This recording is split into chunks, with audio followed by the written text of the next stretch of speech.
The DJI Mini series has become extremely popular because it comes under 250 grams and you don't need a license to fly it in most of the countries. There are different kinds of audience for all the drones there are in the market. Let's focus on two of those types. One, who doesn't want to spend a lot but still want to enjoy using a drone. Two, who doesn't mind to spend a bit more to get the pro features. The people who belong here got an upgrade in the form of Mini 3 Pro. These people who don't need all the pro features but still need a very capable drone, that's where the Mini 3 comes into the picture.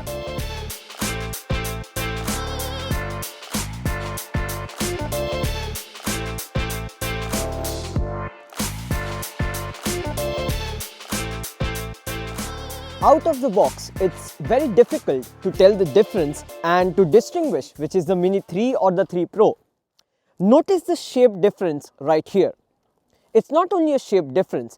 Basically, the Mini 3 Pro has a forward and backward obstacle avoidance sensors, and those are not present in the Mini 3. I understand that the cost of manufacturing of the drones had to be reduced, but personally, I'm not a big fan of this change. I would have liked the Mini 3 to have the obstacle avoidance sensors because these drones are targeted towards entry-level users, and when you don't have a lot of experience flying drones, obstacle avoidance sensors comes in really helpful, especially if the drone is not in your line of sight. If you're using the return to home feature, obstacle avoidance sensors are a must. So I won't say it's a deal breaker, but you have to be extra careful while flying the drone if you're choosing the Mini 3 over the Mini 3 Pro. One of the features that I'm a big fan of that was introduced in the Mini 3 Pro was vertical shooting. The camera actually rotates vertically and it becomes a lot easier to capture vertical photos and videos. You don't have to crop in, you're not losing any quality. The good news is the Mini 3 also has the same vertical camera from the Mini 3 Pro. Next, we are talking about the camera sensor. The good news is the Mini 3 uses the same camera sensor as the Mini 3 Pro. I used this in Iceland and the sensor is capable of producing extremely high quality images and videos. The slight difference is the Mini 3 Pro can output 48 megapixel RAW file, whereas you're stuck with 12 megapixels on the Mini 3. On paper, this might sound like a huge difference, but actually it's not. It's using the same sensor, but the Mini 3 Pro is using quad Bayer technology, which allows it to use 4 times more pixels, and hence technically it's a 48 megapixel resolution image. You won't notice much of a difference unless and until you're zooming in or cropping in a lot.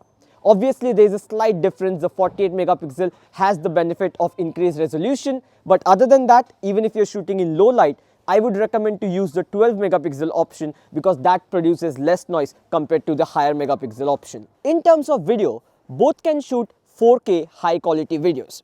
The difference is Mini 3 Pro can shoot 4K 60 FPS, but the Mini 3 can only shoot till 4K 30 FPS. You won't find much difference when you compare the image quality. Both are very high quality videos, and when I was talking about the audience for whom this drone is made for, entry-level beginners won't care much about the 4K 60 FPS option. Yes, if you're into videography, filmmaking, then 4K 60 FPS would be very handy, because you can shoot in 60 FPS and you can slow it down later by 50%. You will get that slow motion look, but you will still maintain the quality of the 4K video. Another difference is the picture profile. With the Mini 3, you can shoot its standard picture profile up to 8-bit video, whereas the Mini 3 Pro gives you an option to shoot in D-Cine-like, that is a 10-bit video. Now, what is this 8-bit and 10-bit? I made a separate video about this, you can watch it later. Basically, the thing to remember is, if you're not going to color grade the videos, this is not going to matter. The standard picture profile is great. Colors are vibrant, very good dynamic range, and the video doesn't look over processed. If you're not going to color grade videos, if you are someone who straight away wants to use the videos out of the camera, standard picture profile is the go-to option. Yes, as I said, if you want to color grade your videos, D-Cine-like will give you more flexibility. Straight out of the camera, the contrast is less, colors are less saturated, but you get more flexibility in color grading the footages. Till now, what we saw was slight compromises in the Mini 3 compared to the Mini 3 Pro. The shocking thing is the battery life. The battery life is actually better on the Mini 3 compared to the Mini 3 Pro. Both of them are using the exact same batteries, but still on paper the battery life is 38 minutes on the Mini 3 and 34 minutes on the Mini 3 Pro. My guess would be, since this doesn't have those forward and backward sensors, sensors also require batteries, right? So since this has less sensors, it requires less amount of power from the battery, and that is why this has an edge in the battery department compared to the Mini 3 Pro. One of the things that I was not happy about the Mini series was the battery life.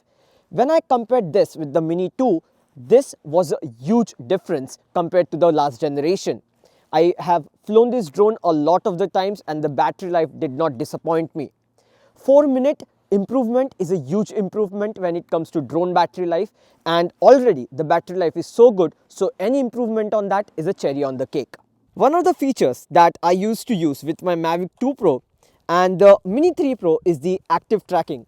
I can just select the subject and now the drone will follow the subject. Active tracking requires obstacle avoidance sensors, and since the Mini 3 doesn't have the obstacle avoidance sensors, it also doesn't have the active tracking feature.